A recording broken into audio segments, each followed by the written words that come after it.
إن الإنسان خلق هلوعا إذا مسه الشر جزوعا وإذا مسه الخير منوعا إلا المصلين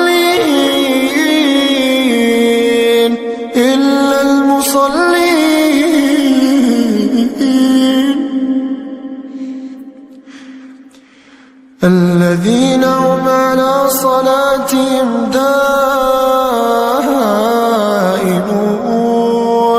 والذين في أموالهم حق معلوم للسائل والمحروم والذين يصدقون بيوم الدين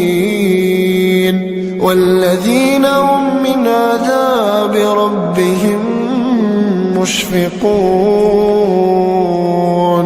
إن عذاب ربهم غير